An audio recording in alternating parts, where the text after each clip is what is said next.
Hi, I'm really excited to introduce to you one of my favorite people I've met in a long time. His name is Jesse Roselin. He's a dad of three.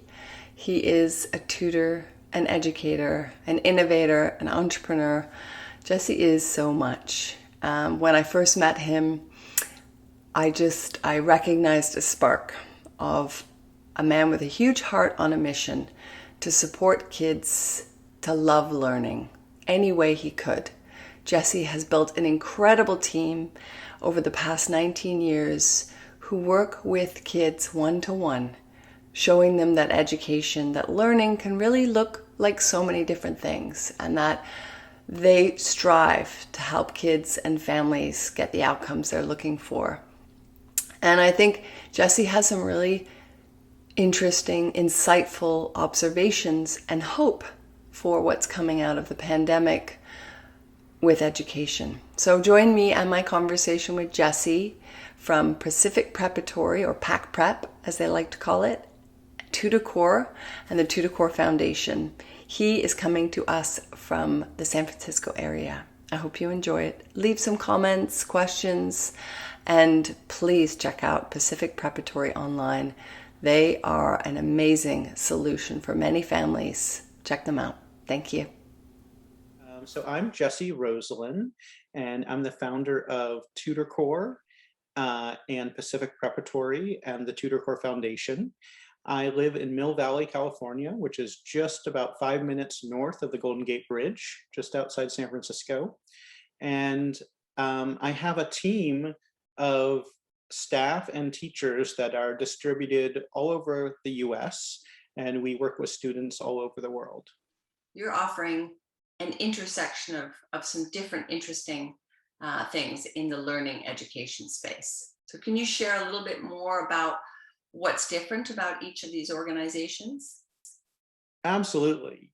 So the main thing that the three organizations share is they are all about one-to-one individualized education. With TutorCorps, that's tutoring, very flexible, can come in and work with any subject, kindergarten through 12th grade, whatever test prep, anything that any student is having trouble with, we can come in and support them with the curriculum that they're working on in their local school.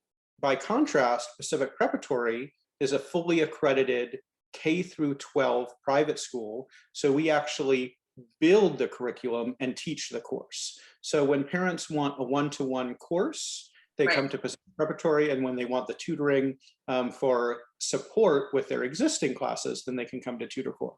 What's so interesting about one-to-one is when you have a school that's a brick and mortar school, often they cater towards a certain group of students. So they might say, oh, this is a school for dyslexic students, or this is a school for students with behavioral challenges. And the thing about PacPrep is it's all one-to-one. So whatever kind of kid you are is who you are, and we're able to work with you. So we work with autistic students, some who are nonverbal and use letterboards to communicate. We have special education teachers that work with them. We have neurotypical students who want to go to the Ivy League top tier colleges, and we're working with them to take them as far as and as fast as they want to go in each content area.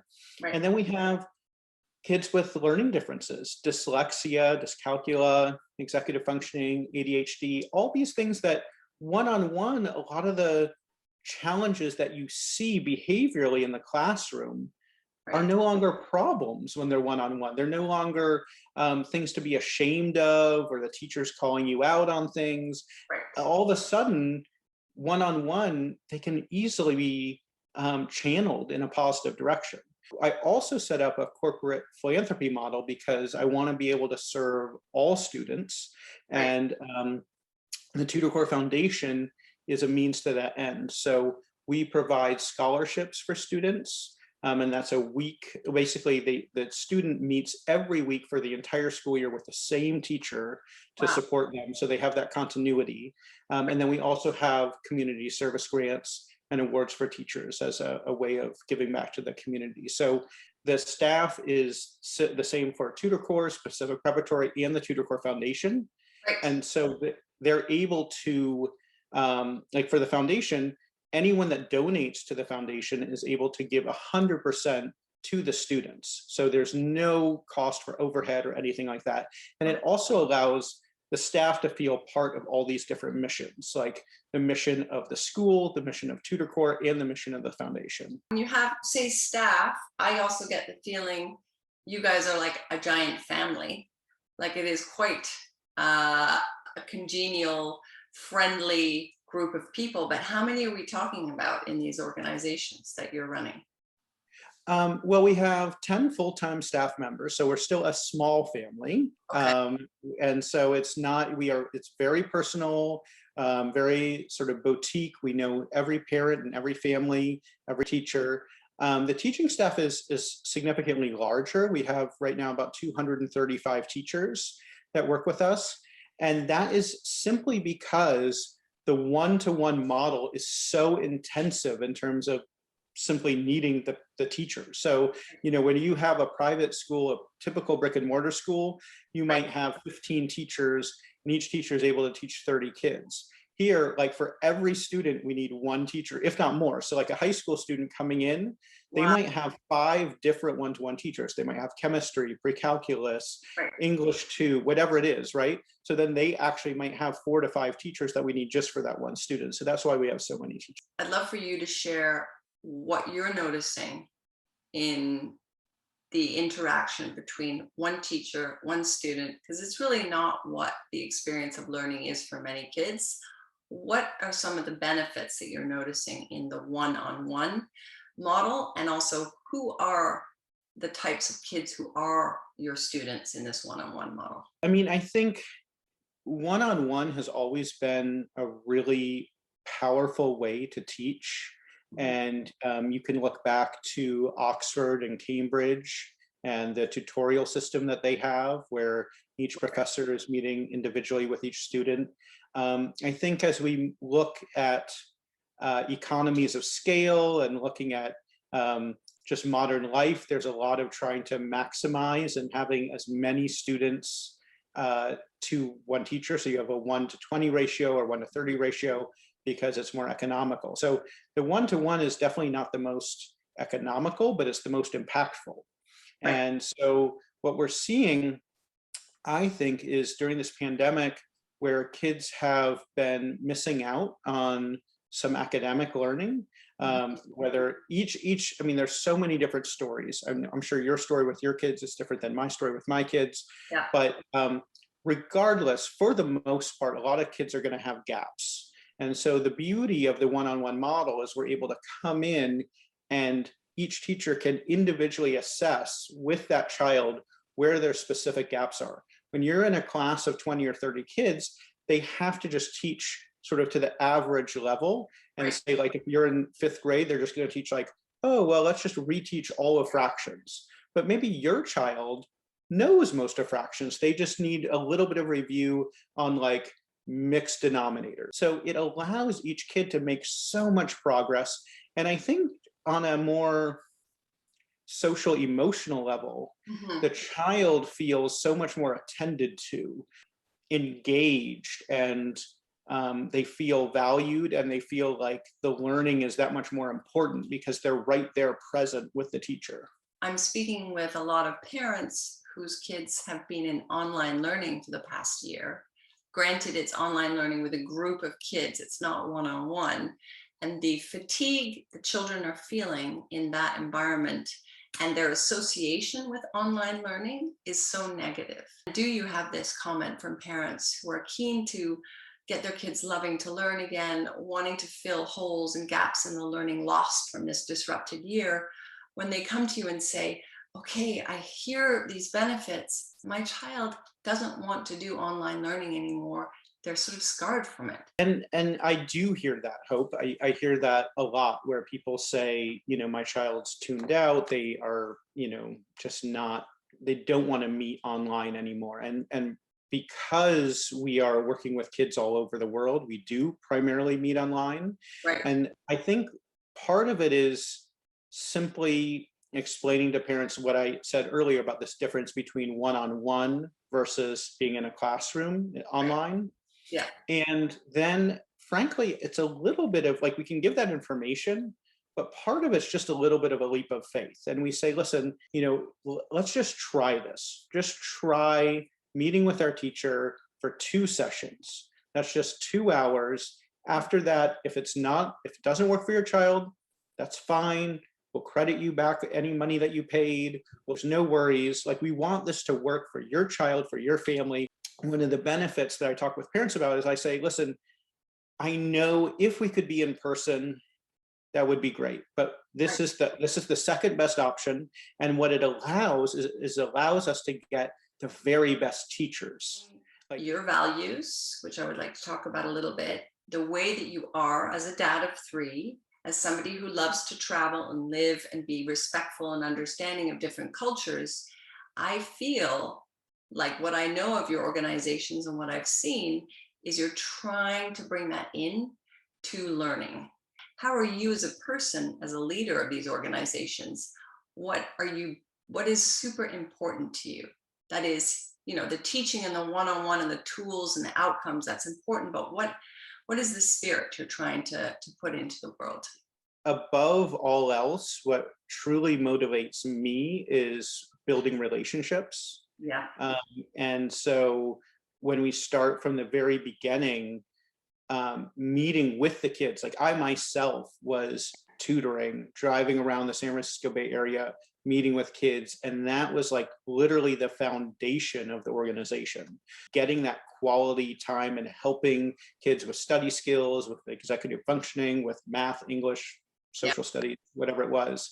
But then building up upon that, making sure that my team, the staff, really feels trusted and valued and appreciated, and that they are empowered. I don't give specific budgets for people to just do it. Like, I really empower people to really focus on what is the best for each family and for each child. And we're not going to be so we really think outside the box. Like, we're very much into like holistically what is going to be the best. And we want to just listen to parents and help them solve whatever educational challenge they have. I'm really thrilled to be able to say that we can work with all types of learners. And I think some parents are going to be interested in enrolling full-time at PacPrep, because given what's going on with COVID and the pandemic and the Delta variant, and just people being a little bit more cautious again. And then other folks might want to do a little bit more of what I call like a quilt approach, where they would basically see their educational experience not just as one school, but having a different array of options. So they might have their brick and mortar metaphor. things. Yeah. So they have their brick and mortar local school, and then they could add one course. Let's say they want their child to have more enrichment in math. Well, then they could just take one course with Pacific Preparatory to do basically a gifted and talented program for math, to get their child really energized, really excited, really build up their skills in math. But they don't lose the social elements, all the peer relationships that they might have in their community, to get their child really energized, really excited, really build up their skills in math. But they don't lose the social elements, all the peer relationships that they might have in their community. So they're able to mix and match like that. Really hitting a concern on the head and making it flexible and, enriching for whatever setup the family is in. That's really great. Right now, able to offer just one course, or you have a whole repertoire or curriculum for any children. Like, it seems like there's nothing you can't do. What would you say as a large pattern you see in education? What's exciting you? What is like just thrilling in the trajectory you see happening in education in general? I have to say, it's very sad that the pandemic has had such a devastating impact on the world. Yeah. And yet it has also caused, I think, disruption in the education sector that ultimately I think is going to be positive and leads to new growth, new change. So I've been doing this one-on-one education for 19 years, but it's only since the pandemic that people have been more open to it. It took the shutting down of the schools for people to think outside the box, to look to another option, to think, oh, this could be a possibility, to tweak distance learning and Right. and have more smaller groups as well as smaller group learning. So I think ultimately shaking up the whole educational system is going to have positive benefits for years to come. I've had the pleasure of having lots of conversations with you about social emotional, about education, about your learning platforms and schools that you've set up.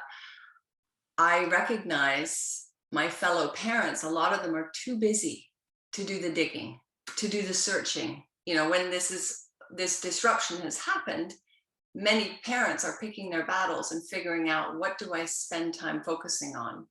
And I Right. think some are digging around in the education space saying, oh, look at all these new opportunities and the changes that are happening. But most are not. Most are just trying to hang on for dear life and get through it. And we have 3 young children. Both my wife and I work. We're very busy, and we're kind of just overwhelmed with all, like, trying to keep up to date on what we're supposed to be doing: masks, no masks, vaccines. Okay, do this, do that, and it's just so to take the energy to sign up for PacPrep. Like, we signed up for my school, PacPrep, and then my wife she said, once we did it, she said, "Oh my God, I feel so much better. I didn't know how good this was. I knew you ran the school, but I didn't know how good it would make me feel to have our kids meeting one-on-one with these teachers and have them engaged and talking to us and telling us about what they learned. Mommy, Daddy, I learned this, I did that."